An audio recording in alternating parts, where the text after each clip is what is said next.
GRC jewellers Kanchipuram வாடிக்கையாளர் அனைவருக்கும் இனிய தீபாவளி நல்வாழ்த்துக்கள். மின்னம்பலம் நேயர்களுக்கு வணக்கம். இது டிஜிட்டல் திண்ணை. கரூர் சம்பவத்துல ஒவ்வொரு கட்சியும் ஒவ்வொரு விதமா மூவ் பண்ண ஆரம்பிச்சிருக்காங்க. விஜய் வீடியோ வெளியிட கரூர் விவகாரம் இன்னுமே சூடு பிடிச்சிருக்கு. விஜயுடைய வீடியோ வெளியாகிறதுக்கு முன்பு வரை சிஎம் ஸ்டாலின் நிதானமாகவே இந்த பிரச்சனையை கையாண்டாரு. ஆனா எப்போ வீடியோ வெளியாச்சோ அடுத்த கட்டத்திலேருந்து சரசரன்னு சூடு பிடிச்சு அனல் தெறிக்குது இந்த விவகாரம். அதுலயும் திமுக சைடுல ரொம்ப ஃபாஸ்டாவே வேகம் எடுத்திருக்கு. சரி, இதுக்கு என்ன காரணம்? கரூர் துயர சம்பவம் தொடர்பாக சிஎம்முக்கு பெண் ஒரு ரிப்போர்ட் கொடுத்திருக்கிறாங்க. தமிழ்நாடு முழுவதும் இந்த ரிப்போர்ட் எடுக்கப்பட்டிருக்கு. மக்களுடைய மனநிலை என்னன்னு சொல்லக்கூடிய ரிப்போர்ட் தான் அது. சரி, அந்த ரிப்போர்ட்ல என்னதான் இருக்கு, என்ன சொல்லியிருக்காங்க? அந்த ரிப்போர்ட்ல 35 வயதுக்கு மேல இருக்கிறவங்க விஜய் மேலதான் தப்புன்னு சொல்றாங்களாம்.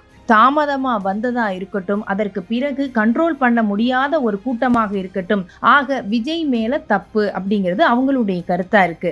இவ்வளவு கூட்டத்தை கூட்டுற விஜய் தானே எல்லாத்துக்குமே பொறுப்பெடுத்துக்கணும். இதுக்கு போலீஸோ அரசோ எப்படி பொறுப்பாக முடியும்னு அவங்க கேக்குறாங்களாம். சரி, விஜய் கட்சியில இளைஞர்கள் தானே அதிகம், அவங்களுடைய பாயிண்ட் ஆஃப் வியூ எப்படி இருக்கு? அவங்க எல்லாம் விஜய் மேல எந்த தப்பும் இல்லைங்க, எங்க அண்ணா கிளீன் ஸ்லேட், போலீஸும் அரசும் தான் பொறுப்புன்னு சொல்லியிருக்காங்களாம். பெரும்பான்மை மக்களுடைய மனநிலை விஜய்க்கு எதிராக இருக்குன்னு அந்த ரிப்போர்ட் சொன்னதை வச்சு சிஎம் ஒரு டிஸ்கஷன் நடத்திருக்கிறாரு. அதுல சிஎம்ஐ சுற்றி இருந்தவங்க நம்ம பழி வாங்குறோம்னு விஜய் சொல்றாரு. அவர் அப்படி நமக்கு என்ன செஞ்சாரு, நம்ம என்ன பழி வாங்குறதுக்கு இருக்கு? விஜய் ஒரு கட்சி நடத்துறாரு, அவர் பிரச்சாரம் பண்றாரு, விமர்சனம் பண்றாரு, ஒரு கட்சியா அவ்வளவு பண்ணிட்டு இருக்கிறாரு, அவ்வளவுதானே.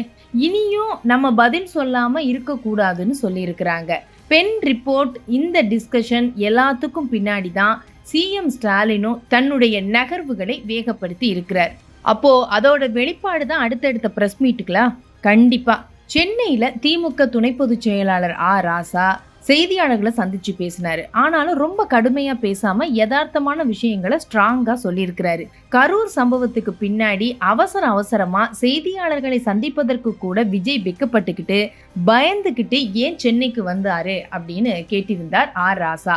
அதே போல தாவேக கட்சிக்காரங்க கிட்ட அவங்களையே அறியாம ஒருவித கில்ட்டி கான்சியஸ் இருக்குங்க, ஒரு குற்ற உணர்வு உறுத்திக்கிட்டே இருக்கு, நம்மளாலதான் இது நடந்தது அப்படிங்கிற அந்த ஒரு ஒப்புதல் அவங்க மனசாட்சியில் இருக்கிற காரணத்தினாலதான் அவங்க ஸ்பாட்டுக்கு போகாம ஓடி வந்துட்டாங்க, அதுதான் உண்மை அப்படின்னும் ராசா பேசியிருக்கிறார். அரசு தரப்பிலும் அமுதா ஐஏஎஸ் தலைமையில பிரஸ் மீட் நடத்தி எல்லா சந்தேகங்களுக்கும் வீடியோவா போட்டு பதில் சொல்லியிருக்கிறாங்க. இன்னைக்கு கூட செந்தில் பாலாஜியும் கரூர்ல செய்தியாளர்களை சந்திச்சிருக்கிறாரு. ஆக பெண் ரிப்போர்ட்டை வச்சு இனி இறங்கி அடிக்கணும் அப்படின்னு சிஎம் முடிவெடுத்திருக்கிறாரு.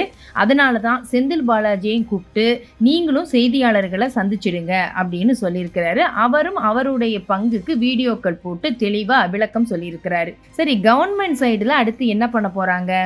புசி ஆனந்த், நிர்மல்குமார் முன்ஜாமீன் கேட்டிருக்கிறாங்க.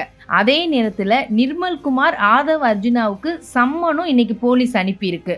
புசி ஆனந்த் நிர்மல்குமார் தலைமறைவு அப்படிங்கிறதுனால தனிப்படை போட்டு வலை வீசி தேடுறாங்க.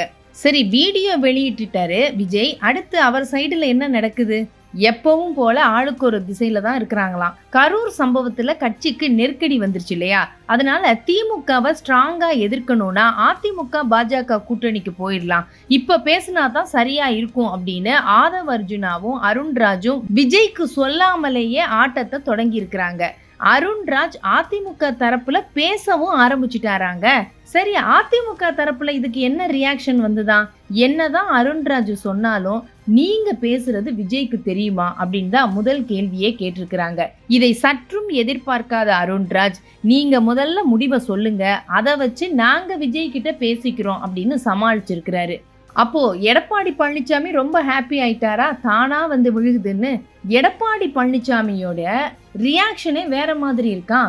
எடப்பாடிக்கு நெருக்கமானவங்க கிட்ட நம்ம பேசினப்ப பாதிக்கு பாதி சீட்டு கொடுத்தா அதிமுகவோட கூட்டணி, எப்படி எலெக்ஷன் நேரத்துல நம்ம கிட்ட தான் வருவாங்கன்னு விஜய் தரப்புல சொல்லிட்டு இருந்தாங்க, அதை தான் அவங்க டிமாண்டாவும் வச்சாங்க. இப்ப என்னவா அப்படின்னு எடப்பாடி கேட்டிருக்கிறார்.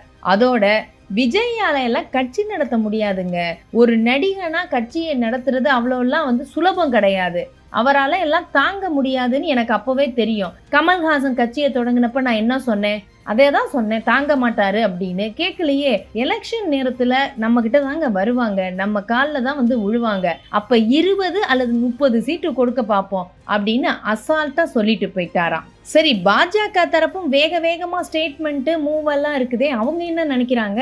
பாஜகவுல அண்ணாமலை தான் எப்படியாவது கரூர் சம்பவத்தை வச்சு விஜய கூட்டணிக்குள்ள சேர்த்துடணும்னு ரொம்ப தீவிரமா இருக்காராம்.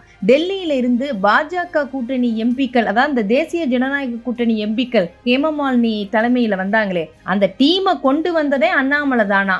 சரி, விஜய் அடுத்து என்ன செய்ய போறாரு? What next? இதுதான் இப்போ முன்ன இருக்கக்கூடிய கேள்வியா இருக்கு தாவேகாவுக்கு. விஜய் அடுத்த 2 வாரத்துக்கு பிரச்சாரத்தை கேன்சல் பண்ணிருக்காருங்க. இனி பொதுக்கூட்டம், அரங்க கூட்டம் தான் நடத்த முடியும்.